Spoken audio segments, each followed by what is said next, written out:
pagsapit ng alas 12 bago ka mag-lunch O kaya nagla-lunch ka dagdagan pa ang mga alam mo para hindi ka naman huli sa balita.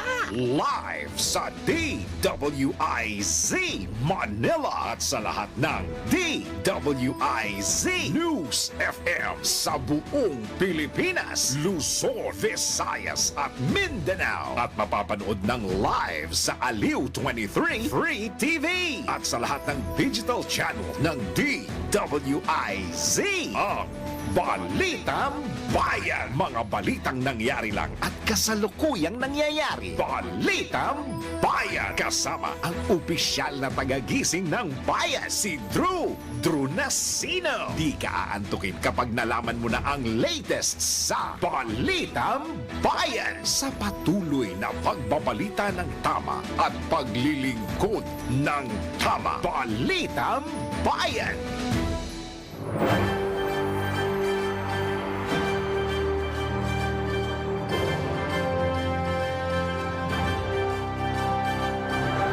Araw po ngayon ng Lunes, 17 sa buwan ng Pebrero 2025, silipin na natin ang ulo ng mga balita. Balitang Bayan. Ilan pang lugar sa bansa inaasahang magdedeklara ng dengue outbreak ayon sa DOH. Balitang Bayan. Labi ng pulis na nasawi sa banggaan ng eroplano sa Washington, D.C. iuwi na sa Pilipinas ngayong linggo. Balitang Bayan. Mga pulis na sangkot sa kontrobersyal na insidente sa Taguig City, iniimbestigahan na rin ng CHR. Balitang Bayan. Sa ibayong dagat, halos 10 katao patay sa pagbaha sa ilang bahagi ng Amerika. Balitang Bayan. Balita pambalakasan, Philippine Curling Team balik bansa na matapos makamit ang gintong medalya sa Asian Winter Games sa China. Balitang Bayan. At sa showbiz, South Korean actress na si Kim Sae-ron pumanaw na sa edad na 24. Balitang Bayan. Isa po magandang tanghali, Luzon, Visayas, Mindanao, Mega Manila sa buong bansa at sa buong mundo. Ngayong araw po, panibagong linggo, Lunes po ngayon, 17 sa buwan ng Pebrero 2025. Kayo po'y nakikinig at nakatutok na sa palatuntunang Balitang Bayan dito lamang sa impilang may todong lakas, DWIZ 882 Metro and Mega Manila, DWIZ News FM Regional Stations, Aliw Channel 23 at DWIZ News TV sa buong bansa. Isang oras na balitaan at impormasyon na pagsasaluhan natin ngayong tanghali sa ngalan ni Drew Nasino. Ako po si Daryl Justin. Balitang Bayan. Sa oras na 5 sandali makalipas ang alas 12 ng tanghali, dakuan na natin ng detalye ng mga balita. Maliban sa Quezon City, posibleng magdeklara ng dengue outbreak ang 8 pang lugar sa bansa sa gitna ng pagsirit ng kaso nitong nakaraang mga linggo.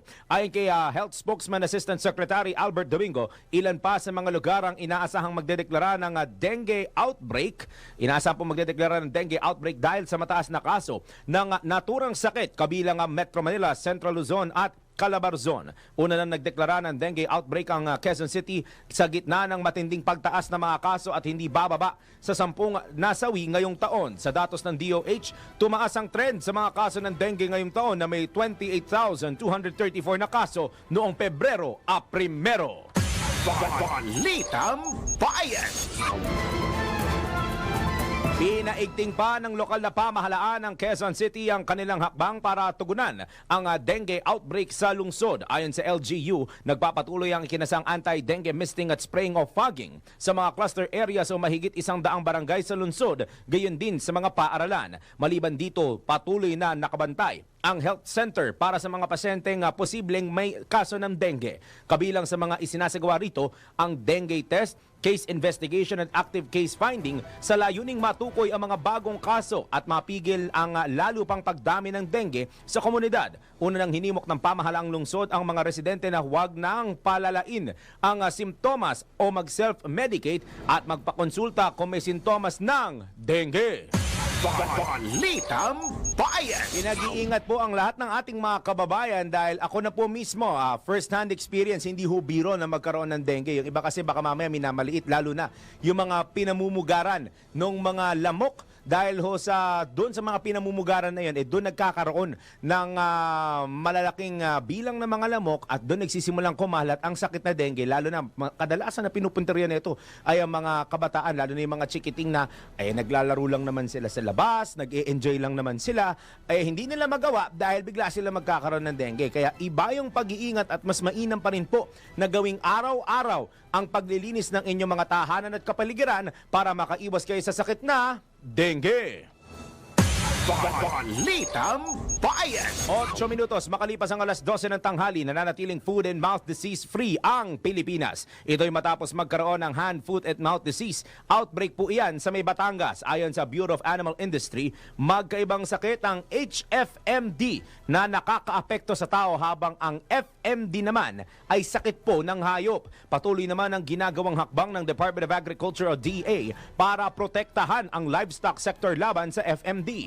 Kabilang dito ang regular na monitoring sa kalusugan ng hayop, mahigpit na border control at aktibong pagkipag-ugnayan sa mga regional at provincial FMD coordinators. Maliban dito, pansamantalang ipinagbabawal ang pag-angkat ng mga hayop, produkto at byproducts na maaaring tamaan ng FMD mula sa mga bansang may kumpirmadong kaso ng naturang sakit. Balitang bayan.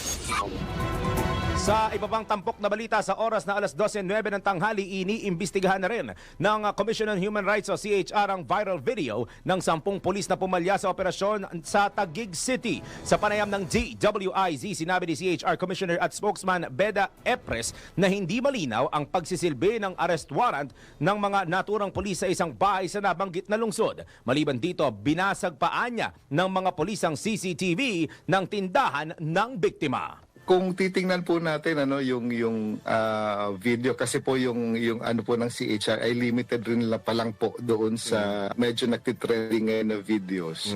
Ang una po na namin, bakit kailangan pang after noong insidente na yun ay sinira pa po yung CCTV camera, in-off po nila, no? And hindi po marang malinaw kung yung pag-implement ng warrant hindi po gaanong naipakita. Yan po ang tinig ni CHR Commissioner at spokesman Beda Epres, Attorney Beda Epres sa panayam ng DWIZ. Balitang bayan. 10 sandali makalipas ang alas 12 ng tanghali, target po ng Association of Volunteer Fire Chiefs and Firefighters of the Philippines, Inc. na mapataas ang kaalaman ng publiko kaugnay sa fire safety. Lalo't ilang araw na lamang po Marso na, at alam naman natin na ang Marso ay kadalasang itinuturing na Fire Prevention Month. Sa panayam po ng DWIZ, binigyan din ni Gladwin Abramso, Fire Marshal ng nasabing volunteer group, na mahalaga ang nasabing hakbang. This year, our association, the Association of Volunteer Fire Chiefs and Firefighters of the Philippines, will be reaching out to communities to promote public awareness, to promote public fire safety. Nang sa ganon, mas maging aware sila. We will be going from barangays to communities to schools as part of the association's advocacy para maging aware naman sila sa pwedeng maging kosa. Patuloy naman na pinag-iingat ng Fire Volunteer Group ang publiko upang makaiwas sa sunog. We would just like to remind everybody to be extra cautious this upcoming months. Not just the Fire Prevention Month alone, but the entire year. No? Na mag-ingat sa ating mga paggamit. Pagbili ng appliances, hindi baling medyo gumastos lang tayo ng konti. At least sure tayo na quality-wise, safe, okay? At hindi tayo may introduce sa further hazards. Alright? Yung mga bata, wag iwanan na naglalaro ng mga kandila. Tinig po yan ni Gladwin Abramso, Fire Marshal ng Association of Volunteer Fire Chiefs and Firefighters of the Philippines, Inc. sa panayam ng DWIZ.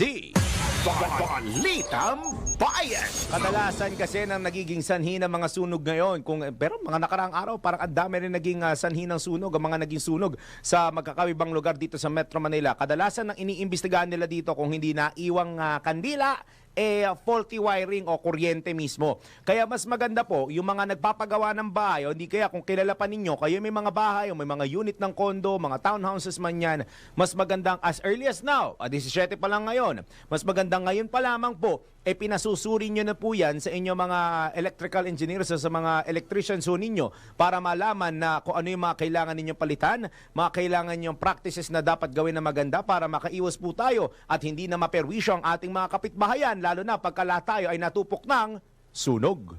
Balitang Bayan. Pasado na bukas, Pebrero 18, ang ikalawang pagdinig ng House Tri-Committee na nag-iimbestiga sa patuloy na pagkalat ng fake news at disinformation online. Nakatakdang talakayin ng Tri-Com ang show cause order na inihain laban sa mga influencers, vloggers at social media personalities na bigong dumalo sa unang pagdinig noong Pebrero 4. Nagbabala ang Tri-Com na binubuo ng House Committees on Public Order and Safety, Information and Communications Technology at Public Information na ang hindi pagsunod sa SCOS ay maaaring humantong sa mas mabibigat na aksyong legal. Kabilang na ang pagpapalabas ng sabina at pagsasampa ng contempt charges. Binigyan diin ni Laguna Representative Dan Fernandez, ang overall chairman ng komite, ang kahalagahan ng pananagutan sa pagpapakalat ng maling impormasyon. Hindi anya nila pinipigilan ng malayang pananalita, kundi nais lamang ng komite na masuri kung ang social media ay ginagamit upang linlangin ng publiko, pahinain ang institusyon o ipalaganap ang foreign disinformation. Matatanda ang kabilang sa mga pinatawa ng show cause order sina Attorney Trixie Cruz Angeles, Alan Troy Sas, Rugando Sasot, Mark Anthony Lopez at iba pa. Balitang Bayan. 13 sandali makalipas alas 12 ng tanghali, ipatutupad na po bukas. Busina po ito sa lahat ng mga tsuper. May mga pagtaas po ng presyo sa kanilang mga produktong petrolyo. Batay po sa abiso ng mga kumpanya ng langis, kasado na bukas ang dagdag na 80 sentimo, 80 centavos sa kada litro ng gasolina at diesel. Aray ko po, habang 10 sentimo naman ang aumento sa kada litro po ng kerosene o gas. Una rito, sinabi ng Department of Energy na ang paggalaw sa presyo ng langis ay bunsod ng tumitinding tensyon sa gitnang silangan. Gayon din ang ipinataw na sanctions ng Estados Unidos laban sa Iran at Russia. Balitang Bayan. Naknak po sa Department of Energy, tulungan nyo naman ho kami makapagtipid.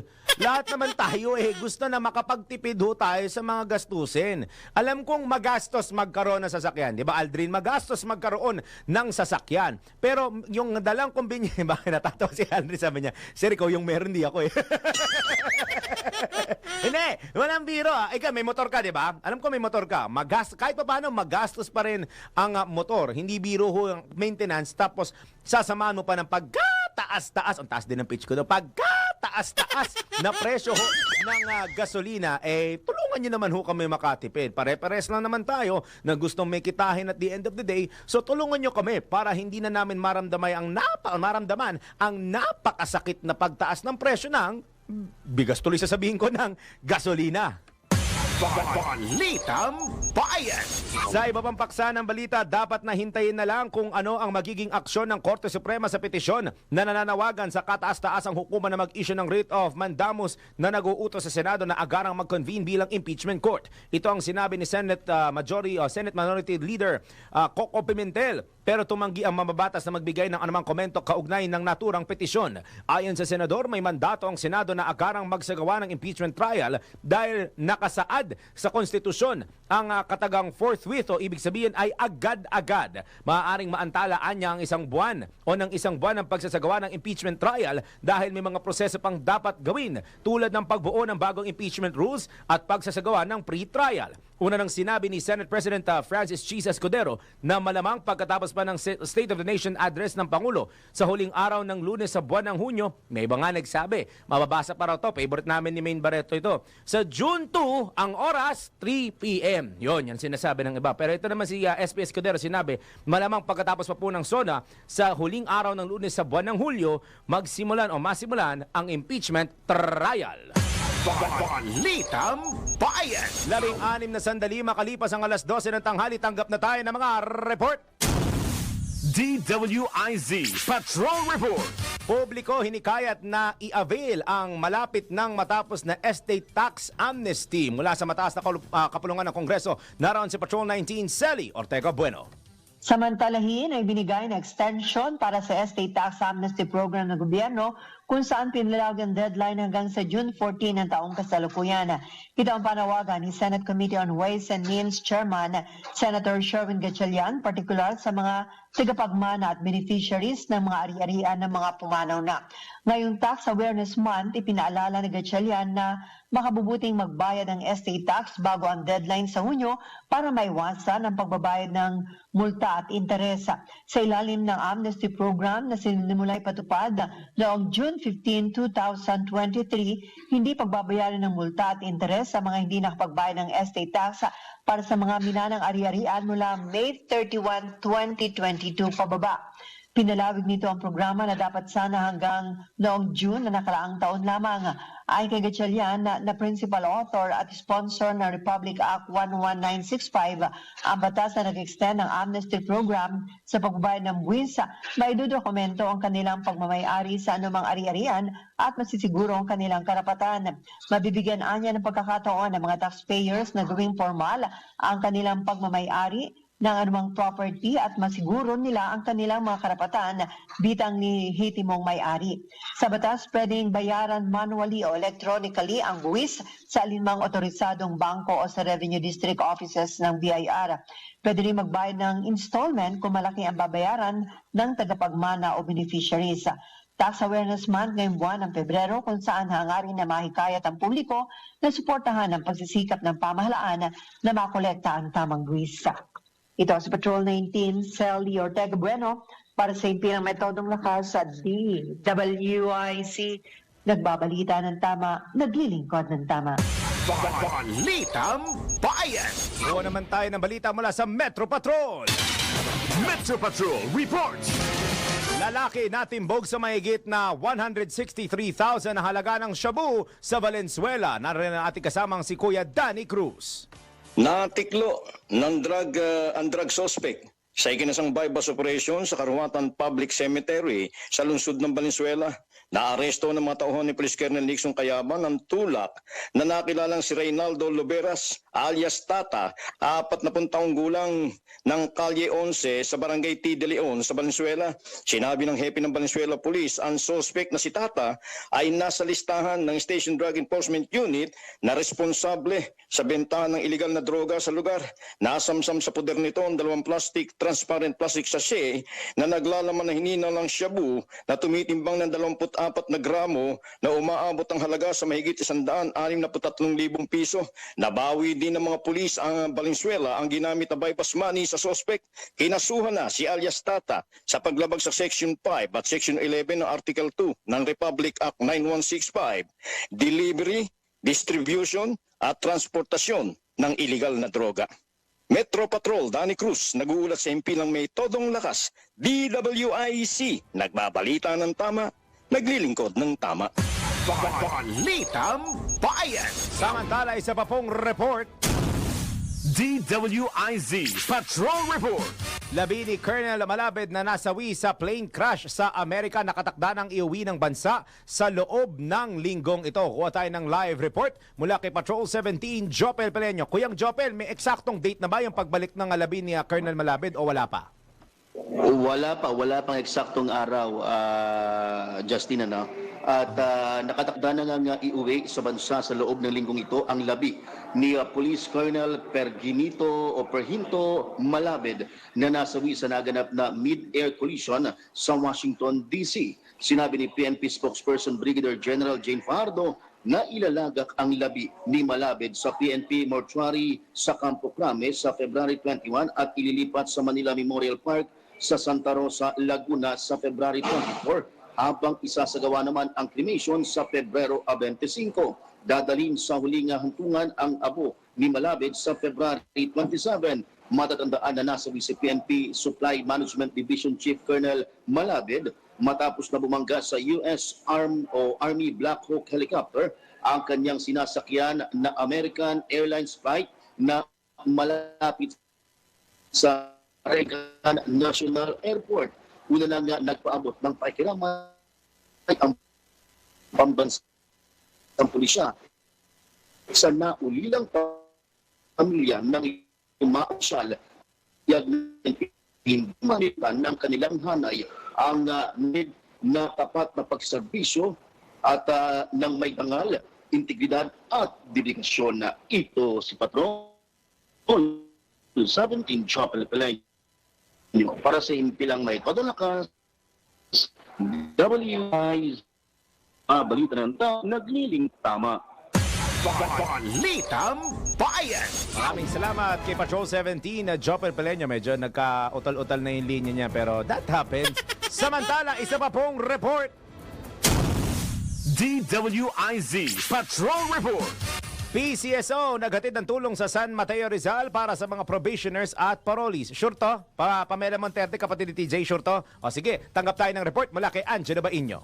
Ipinamahagi ng Philippine Charity Sweepstakes Office o PCSO ang 400 na charity timba sa San Mateo Rizal. Pinangunahan ito ni PCSO Director Janet Mercado at Assistant Branch Manager Richard Martin kasama si Director Shirley Fernandez ng Department of Justice Region 4A. Ang mga benepisyaryo ay mga probationers at parolees na nasa ilalim ng pangangalaga ng DOJ Region 4A Rizal Parole and Probation Office. Kasabay ng pamimigay, nagkaroon din ng Memorandum of Agreement signing ceremony sa pagitan ng PCSO at DOJ Region 4A upang palakasin ang kanilang ugnayan at patuloy na pagtulong sa mga kababayan sa malalayong lugar. Ang aktibidad ay bahagi ng Corporate Social Responsibility Program ng PCSO na layuning magbigay suporta sa mga nangangailangan. At yan ang report na hindi umuurong sa pagtulong. Angelo Bainyo, nagbabalita ng tama, naglilingkod ng tama. Balitang Bayan.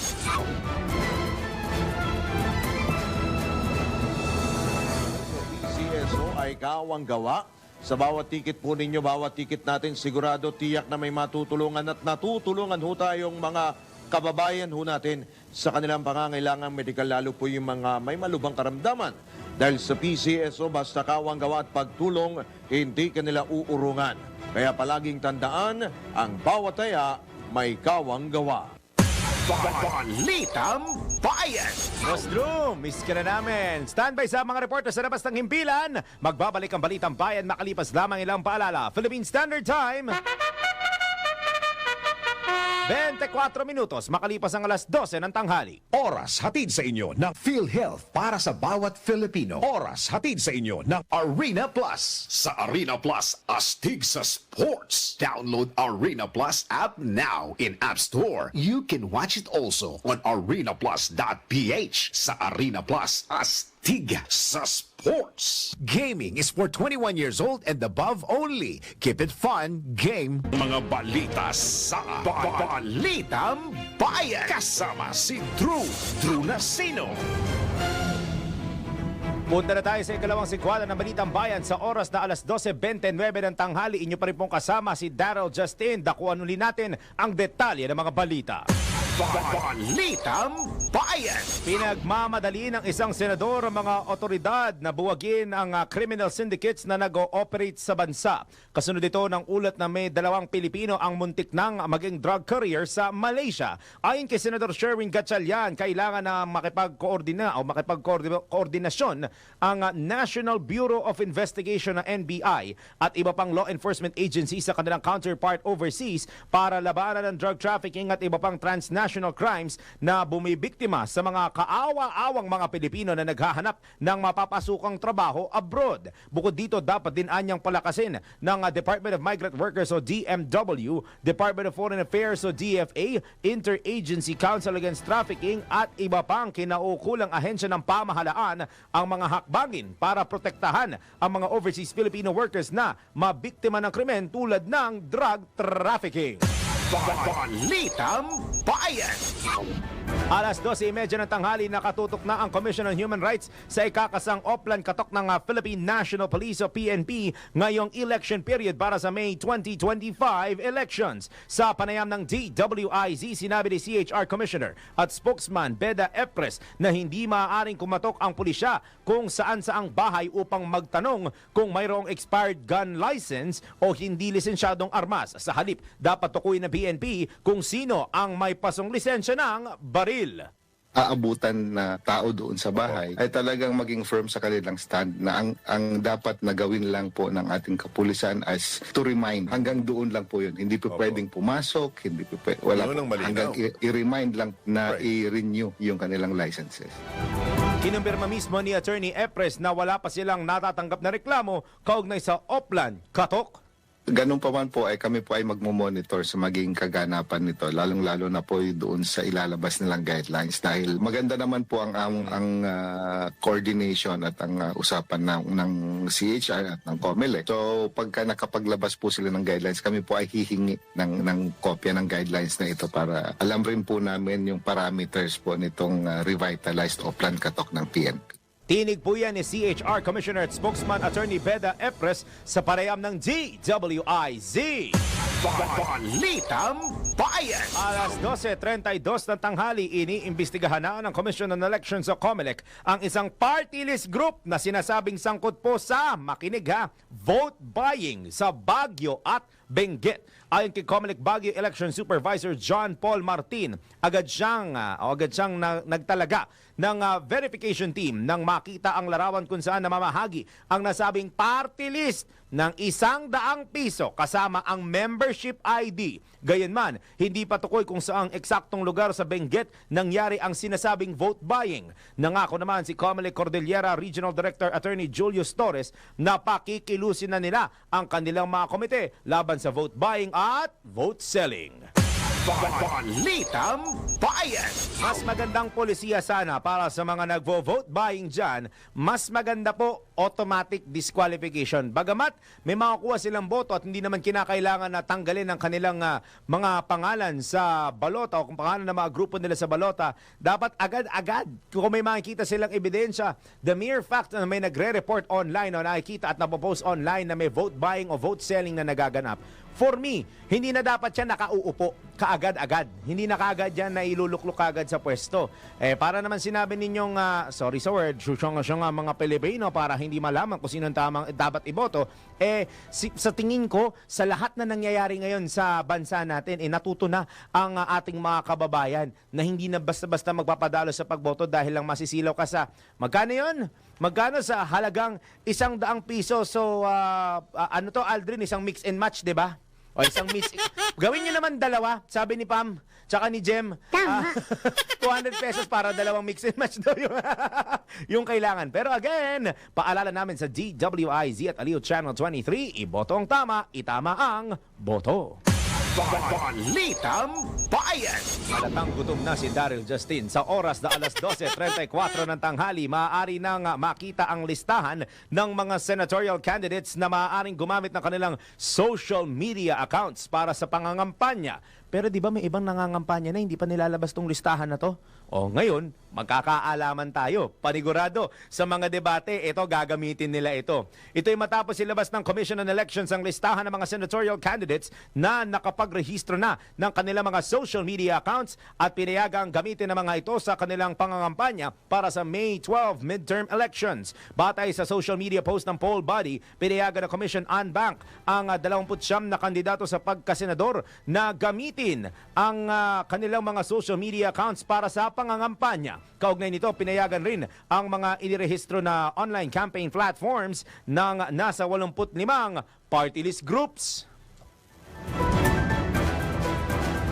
Sa oras na alas 12:35 ng tanghali, dako na natin ang mga balita sa labas ng himpilan. DWIZ Patrol Report! Pagiging biktima ng online sexual abuse ng isang 10-month-old na bata pinaiimbestigahan sa Senado. Nagbabalik Patrol 19, Sally Ortega Bueno. Pinaiimbestigahan sa Senado ni Senator Riz Ontiveros ang insidente kung saan biktima ng online sexual abuse at exploitation ng isang 10-month-old o 10 buwang gulang na bata. Ayon kay Ontiveros, naghahanap siya ng resolution para siyasatin ang mahalagang issue na ito. Bilang nanay, giniit ni Senator Ontiveros na nakakagimbal at masakit sa puso na malamang may isang paslit o musmos na inabusot inalipusta kapalit ng pera. Dapat anyang panagutin kung kinakailangan ng mga internet service providers, mga e-wallet o mga remittance centers na maaaring naging bahagi ng paglago ng online sexual abuse and exploitation of children.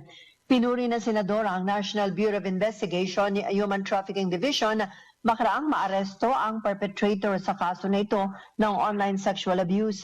Pinasalamatan din ito ang National Coordination Center Against o SAEC sa pagtutok sa kasong ito. Pero bilang author ng Anti-Online Sexual Abuse and Exploitation of Children Law, dismayado si Ontiveros sa implementasyon dahil bakit may mga bata pa rin nabibiktima ng online sexual abuse and exploitation. Sa tingin ni Ontiveros, hindi sapat ang ginagawang hakbang para epektibong maipatupad ang batas. Sa ilalim ng Anti-Online Sexual Abuse and Exploitation of Children Law, may binigay na responsibilidad sa social media platforms, pero bakit anya nagawa pa rin ang karumagdumal na krimen gamit ang Facebook at WhatsApp? Muling nanawagan si Ontiveros sa mga social media companies na paigtingin ang kanilang regulasyon. Hindi na nga anya matugunan ng fake news, hindi pa nila maprotektahan ang mga anak o mga bata sa online sexual abuse at exploitation. Ito sa Patrol 19, Sally Ortega Bueno para sa impilang metodong lakas sa DWIC. Nagbabalita ng tama, naglilingkod ng tama. Balitang Bayan! Salamat Patrol 19, Sally Ortega Bueno. Ngayon naman ronda tayo sa probinsya. Ronda Probinsya! Cameroon National na may reklamo ng violence against women and children, arestado mula Central Luzon. Nandiyan na ating kasamang si Kuya Johnny Gole. Kuya Johnny, magandang tanghali. Yes, magandang tanghali sa Cameroon National. Itong iniulat ng Police Regional Office 3 ang kanilang pinakita dahil sa reklamong violence against women and children sa Mikawayan City sa Bulacan. Nakilala yung dayuhan na pipitis sa Nyuma, 70 years old, na barangay Malhakan. Ito ay naristo ng pulisya sa agitan ng Esquara sa medalyan ito si Judge Benita N.A. Makatangay ang Albiara ng Artisan Branch 121 ng Mikawayan City. Bukod sa nauna niyang kaso, nahulihan din ito ng ilang gramo ng sebo. Kaya sasampahan sa ito ng kaso paglawag sa Section 11 na posisyon ng illegal drugs sa ilalim ng A9165.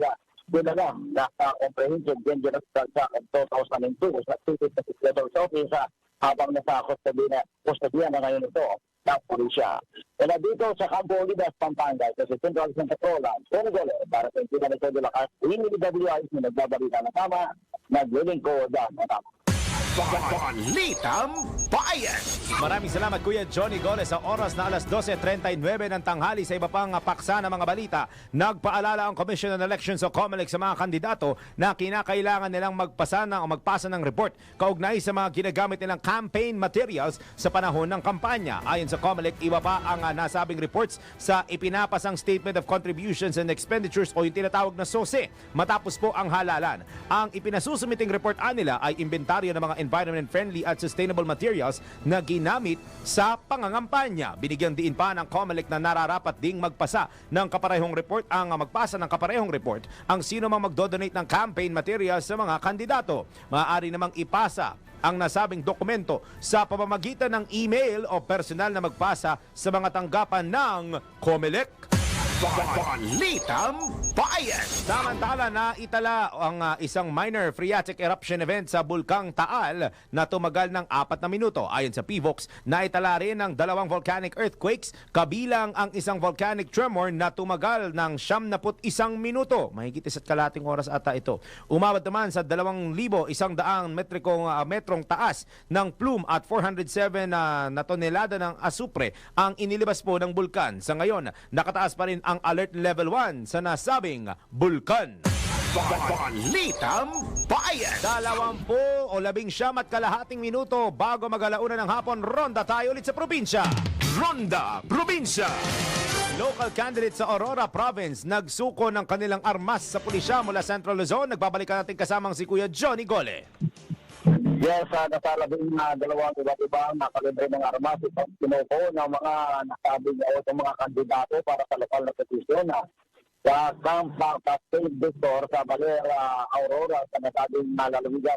Ang mga isinukong armas ay pinagbibilangan ng dalawang 12-gauge shotgun, isang AK-47, isang 40 caliber para sa ordnance pistol, tatlong 45 caliber arms for Madillion pistol, isang 22 caliber Walter pistol o pistol, isang 9mm Glock pistol, isang 9mm Black Island pistol, isang Norinco pistol at isang 9mm Jericho pistol.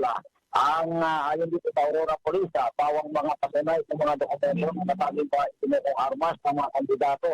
Ito ay kanila isinuko sa pulisya for safekeeping. Ito ay pagtalima umanin nila sa bataasa. May pinalaman sa elektrono, election gunman at bahagi na rin ang suportante sa kampanya ng pulisya at komisyon ng milisyon tungkol sa maayos at mapayapang halalan ng ngayong Mayo 12. Kaugnay nito, patuloy ang pinaigting na kampanya ng pulisya laban sa loot, firearms, paglalansay ng private and group, pagsisilbi ng search warrant, sequence at implementasyon ditong balis-baril programa. Mula dito sa Gitao Luzon, ito si John Gole, Central Santa Paula, nagulat ng pinagatuloy at DWI, pinagbabalita ng tama, sa Gilingkod ng tama. Balitang Bayan. Maraming salamat Kuya Johnny Gole sa oras na alas 12:42 ng tanghali sa iba pang paksa ng balita. Pinag-aaralan ng Social Security System ang SSS na bawasan ang interest rate para sa salary at calamity loans. Ayon kay SSS President at Chief Executive Officer Robert Joseph Declaro, kabilang ito sa mga plano nila ngayong taon upang mapabuti ang kanilang serbisyo. Ang mababa aniyang borrowing cost ay posibleng magresulta sa mas mataas na loan proceedings at mayroon din itong sapat na pondo dahil sa matatag na kita mula sa investments nito. Gayunman, hindi binanggit ng SSS ang halaga ng reduction, ngunit sa kasalukuyan, nasa 10% per annum ang SSS interest rates sa salary at calamity loans. Balitang Bayan. Pinag-iisipan na ng halos 2/3 ng Pilipinong mga empleyado na magpalit ng trabaho ngayong taon. Taon-taon naman ata, marami naglilipat at nagpapalit ng trabaho. Batay sa 2025 Human Capital Employee Sentiment Study ng Global Risk Management and Insurance Brokerage firm na Aon, 64% ng survey respondents sa Pilipinas ang nagsabing nasa proseso na sila ng paghahanap ng ibang employer o bagong trabaho sa susunod na taon. Sa tindi ng talent competition, binigyang diin ng Aon na ang pangangailangan ng focus sa total rewards para ma-retain at hindi mag-resign ang mga empleyado. Ayon kay Aon Growth Lead for Talent Solutions o Joseph Aison, mahigpit ang skill competition sa buong bansa. Hindi lamang sa Maynila kung saan readily available ang mga skills, kundi maging sa mga lungsod ng Cebu at Davao. Base sa pag-aaral, top 5 valued benefits ng mga empleyado sa Pilipinas ang makinig: medical coverage, paid time off, parang programa ko to, work-life balance programs o work-life balance programs, career development at retirement savings. Balitang Bayan. At mamamahagi naman ng Department of Education o DepEd ng 62,000 laptop at smart TV packages na nagkakahalaga ng 1.8 billion pesos sa mga public schools sa 16 na rehiyon sa second half ng taon. Ito ay bilang bahagi ng computerization program ng DepEd kung saan 23,614 na smart TV packages at 33,539 laptops para sa mga guro ang ipapamahagi, habang 5,328 naman na laptop sa mga non-teaching personnel. Ayon kay Education Secretary Sunny Angara, tuloy pa rin ang pamamahagi ng mga nasabing gamit sa kabila ng 10 bilyong pisong budget cut sa ahensya. Layunin aniya ng inisyatiba na paghusayin ang mababang ratio ng teacher to laptop sa bansa. Nakakuha ng pinakamataas na alokasyon para sa school technology equipment ng Calabarzon, Western Visayas at Eastern Visayas. Balitang Bayan. Magbabalik ang Balitang Bayan makalipas lamang ilang paalala. Aldrin, Philippine Standard Time. 15 sandali bago mag-alauna ng hapon. Balitang 10 o 9 na sandali bago mag-alauna ng tanghali, alauna po ng hapon. Alamin na natin ang latest. Salamat Aldrin Cruz. Alamin na natin ang latest sa lagay ng panahon. Pinakahuli, pinaka-latest, pinaka-napapanahon. Whether we like it or not, ito ang magiging DWIZ Weather Report. At narito na po, may padasal na si Gia Rafael. May dahilan, partner, pakita mo bakit padasal yung sinabi ko. Ayan po ang kanyang ayan po ang kanyang weather script ngayong tanghali. Na parang lang naman ako nagkamali. Alam mo, Ralph, kung nakikinig ka, pwede mo gawin DIY to. Ralph, kasi naman paki-assist ako. Magandang tanghali, Gia, nakakain ka na nga. Hindi ako makapag-weather. Ano? Kahit ako na nakita ko, sabi ko, sir, tingnan mo to, sinundo ko siya, guys. Sinundo ko siya sa labas, sabi niya, sir, game na ba? Oh, sipag na sipag ako. Sabay, ganyan. Magandang tanghali, Si Gia. Pat, pinagtatawa na ako kanina dyan bago ako lumabas. Si Pamela Monterde, yung Yung kapatid ni kapatid TJ. niya, oo. Ayun. O, sige, Natatawa na ako. tuloy mo na raw yan. Baka mamay mayari pa tayo. Mula sa aking booklet, Huy! sa kasalukuyan po ay mayroong 3 weather systems na umiiral sa bansa. Yan ang northeast monsoon o hanging amihan na magdadala ng malamig na simoy ng hangin at mga mahihinang pag-ulan sa extreme northern Luzon. Sumunod naman ay ang shear line na nakakaapekto sa silangang bahagi ng northern Luzon, habang ang intertropical convergence zone o ITCZ naman ang magdadala ng mga pag-ulan sa southern section ng Mindanao. At mula naman sa latest 24-hour tropical cyclone formation threat potential ng ahensya, mula kaninang alas 10 ng umaga, malayo na sa Philippine Area of Responsibility ang LPA na binabantayan noong nakaraang linggo. At makakaasa tayo na maganda ang lagay ng panahon dahil walang inaasahang LPA o bagyo o TCLV hanggang sa February 27. Ayon ba yan sa booklet mo? Nakabawi na nga ako, pinaalala mo na naman. Nalala ko tuloy yung extra last Ano ba susunod mo? 3-day? Okay. Tingala ka.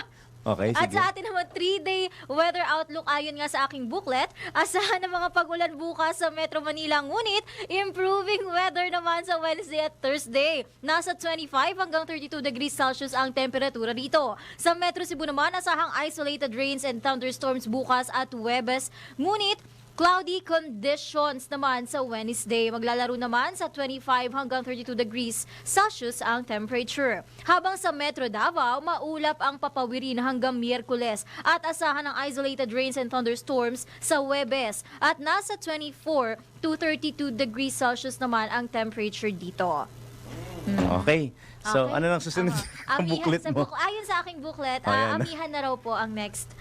Okay, sa Amihan Sa Baguio- Temp Check, Jem Barbon, go. Ayan, Sa thank Baguio you. City ay 17 degrees Celsius ang naitalang pinakamababang temperatura. Sa Malaybalay Bukidnon naman ay 18 degrees Celsius habang 24.4 degrees Celsius sa NCR. At ang araw ay sumikat kanina 6:19 a.m. at asahan ang paglubog nito mamaya 6:01 p.m.